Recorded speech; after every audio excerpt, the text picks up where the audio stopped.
Could you survive if hundreds of men were waiting for a message, and you were the only one left to carry it? The trench is cold.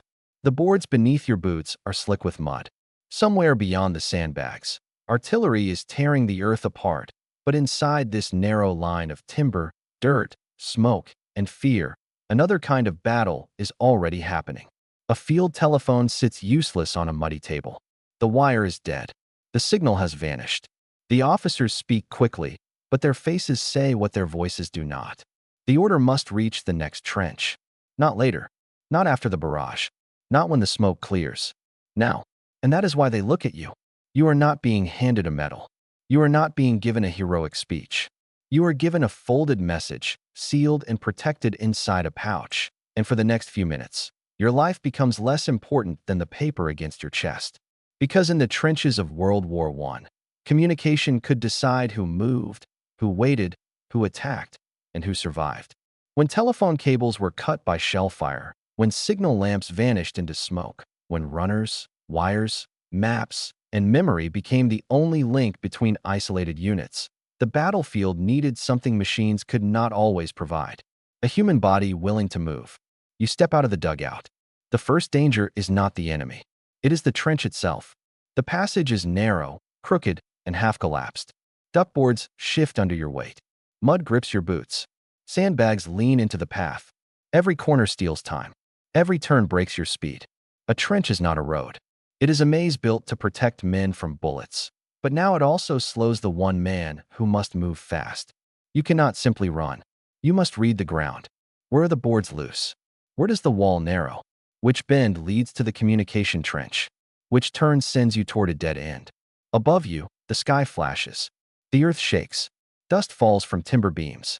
The map you memorized an hour ago may already be wrong, because artillery is changing the battlefield minute by minute. This is the cruel geography of the Western Front. It is not a battlefield you cross. It is a machine designed to stop movement. You hold the pouch tighter. Inside it is an order that may tell men to advance, withdraw, hold position, or prepare for attack. It may move reserves. It may stop a unit from walking into disaster.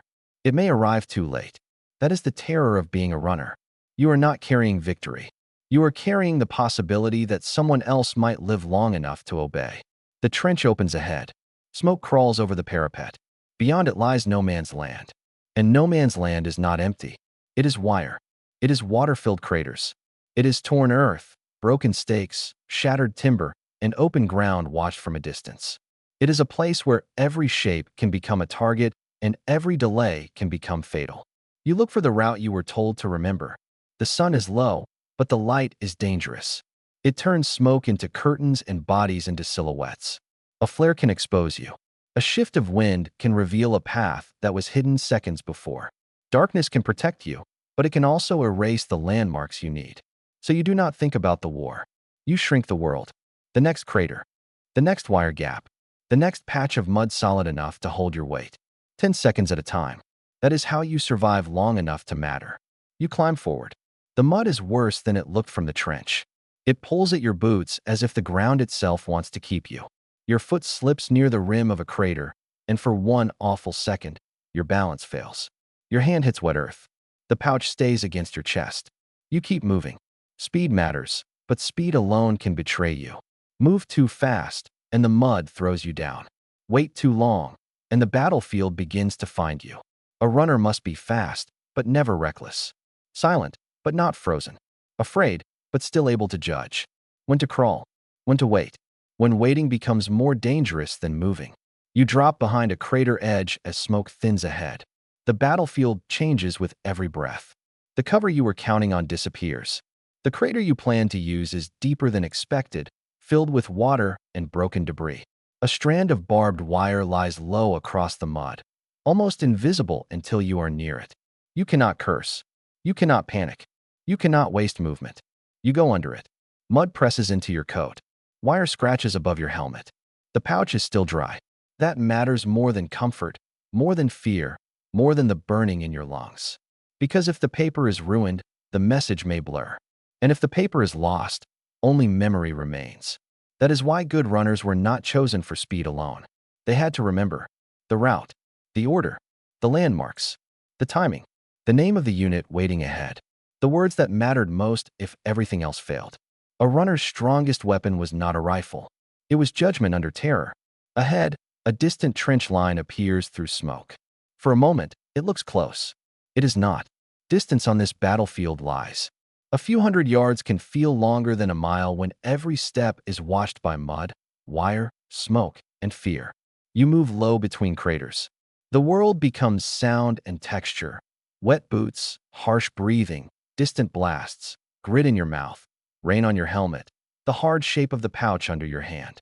Then the flare comes. White light spills over the ground. You stop. You press yourself into the shadow of a crater and wait for the light to fade. Your body wants to run. Your mind knows running now would make you visible. Second stretch. The message feels heavier. Somewhere ahead, men may already be waiting for the order you carry. And behind you, the line you left is already gone in smoke. When the flare fades, you move again. Low, fast, controlled. The trench is closer now. Sandbags appear through the haze. A helmet turns. A hand reaches down. You grab the edge and pull yourself into the communication trench with mud on your sleeves and pain in your legs. You have crossed. But the mission is not complete until the message is understood. Inside the dugout, the air is thick with lamp smoke and tension. An officer takes the pouch.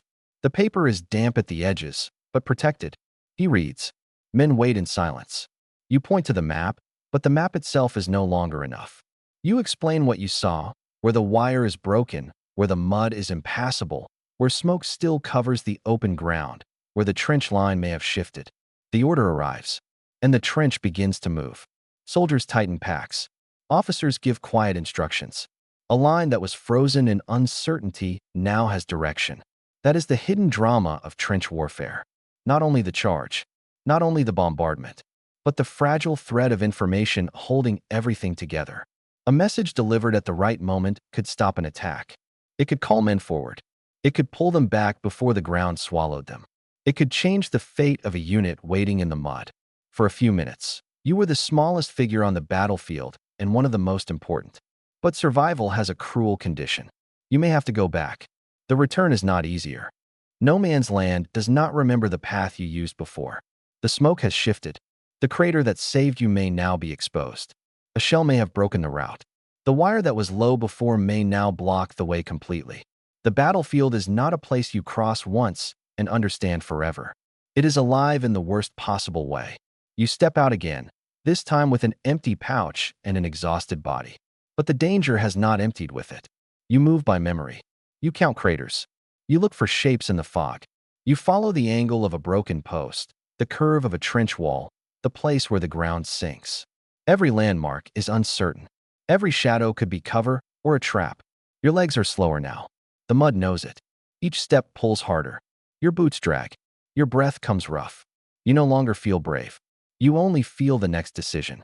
A runner who survives does not defeat fear. He keeps thinking while afraid. That is the difference. You pause at a forked trench with no sign, no label, no easy answer. One way may lead back. The other may lead into a collapsed section or an exposed bend. There is no time for perfect certainty. There is only memory, instinct, and the pressure of knowing another message could be waiting before dawn. Behind you, the delivered order is already becoming action. Ahead, your own trench is somewhere in the smoke. You move. A severed telephone cable lies in the mud like a broken nerve. A signal lamp sits useless beside a wall. The machines have failed again.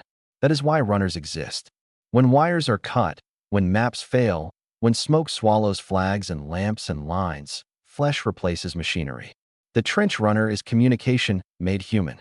You reach the trench wall and place one hand against the mud to steady yourself. For a moment, you can barely move. The pouch is empty now, but the mission remains inside you. The sound of the war has not stopped. The line is still fragile. The system is still breaking. And then, in the dugout, another sealed pouch is placed on the table. Another wire is dead. Another order must move. This is the answer to the question. Could you survive as a World War I trench runner? Maybe once. Maybe twice. Not because you were stronger than the war. Not because you conquered no man's land. No one conquered it. You survived by timing. By memory. By reading mud, smoke, wire, and fear. You survived by moving when movement seemed impossible, and by stopping when stopping was the only reason to live. A trench runner did not carry glory. He carried urgency. He carried the thin line between confusion and command. And in a world where machines failed, maps failed, and the earth itself seemed built to trap men in place, sometimes survival depended on one person crossing the impossible distance between one trench and another. The runner disappears into the fog again. The battlefield remains vast. The wire remains waiting. The mud remains hungry. But somewhere ahead, men are listening for footsteps. And in the trenches of World War I, that sound could mean the difference between being forgotten in the mud and surviving the next 10 minutes.